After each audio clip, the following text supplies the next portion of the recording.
देखो किसान के लिए तो बहुत दिक्कतों का सामना करना पड़ रहा है।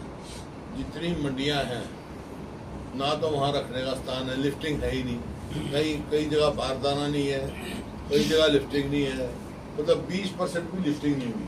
क्या मंडी में तो ताला लगा दिया। और इसी वास्ते जो किसान को जो है ना तो MSP मिल रहा, जबकि वायदा ये था कि हम 72 घंटे के अंदर पेमेंट कर देंगे।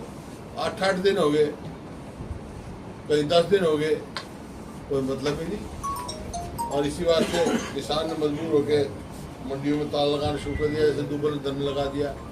जितनी छोटी मंडियां हैं, चाहे बेरी हो, दुबलदन हो, महम हो, सांगी हो, रोई हो, कतूरा हो, और इसराना, जिस किस्म की छोटी मंडियां हैं, तब वहाँ बुरा हाल है। किसान मतलब एक से एक नहीं, वो बताते हैं पहले तो पोर्टल लगा दिया, क्या मेरी फसल मेरा ब्यौरा, फिर पटवारी से वेरिफिकेशन कराए, फिर पटवारी किस नाम के, फिर आधार कार्ड, फिर गेट पास, फिर आंखों की फोटो, फिर बायोमेट्रिक, फिर गारंटर, फिर कहीं लिफ्टिंग नहीं होनी, नंबर प्लेट ट्रैक्टर पर लेगा का, सबके पास ट्रैक्टर भाई, जबकि ट्रैक्टर जो है कॉमर्शियल व्हीकल नहीं है, दूसरा आदमी किराए पर नहीं ला सकता ऑफिशियली, दूसरे को मांग के लाना पड़ता है, किराया देना पड़ता है।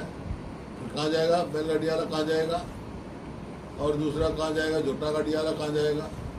तो ऐसे रंगे हटा रखे हैं। मैं इसी बात से शुरू में कहा था, ये पोर्टल वोटल छोड़ो भाई। पहले यहाँ पे यही हरियाणा था, यही किसान थे हमारे समय में।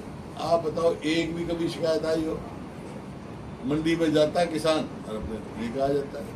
अब जैसे बारिश में जो है क्यों परेशान, डिस्कलर हो गया, अब डिस्कलर कम हो गया, लेकिन यहाँ ये अब भी उसको हटा रहे हैं, नुकसान हो रहा है, उसकी कोई कंपनसेशन की बात नहीं करते।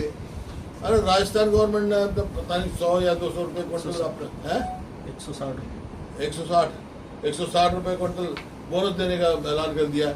इनने 16 रुपये भी नहीं करा, 1 रुपये भी नहीं किया। लेकिन सर कृषि मंत्री भी मान रहे हैं कि उठान नहीं हो रहा है। कृषि मंत्री तो कह रहा था बारिश से बहुत फायदा हो रहा है। हर बार ऐसा ही होता है सरकार। मैं तो कहूँगा जब जिस टाइम नुकसान हुआ उस बारिश से, उस टाइम उन्होंने ऐसा बयान दिया कि बारिश से तो किसान को बहुत फायदा था, तो फिर ओढ़ा तो बहुत ज़्यादा फायदा हो जाएगा। ऐसी बातें करना है जो किसी भी जिम्मेवार पद पर बैठ के ऐसी बातें नहीं करनी।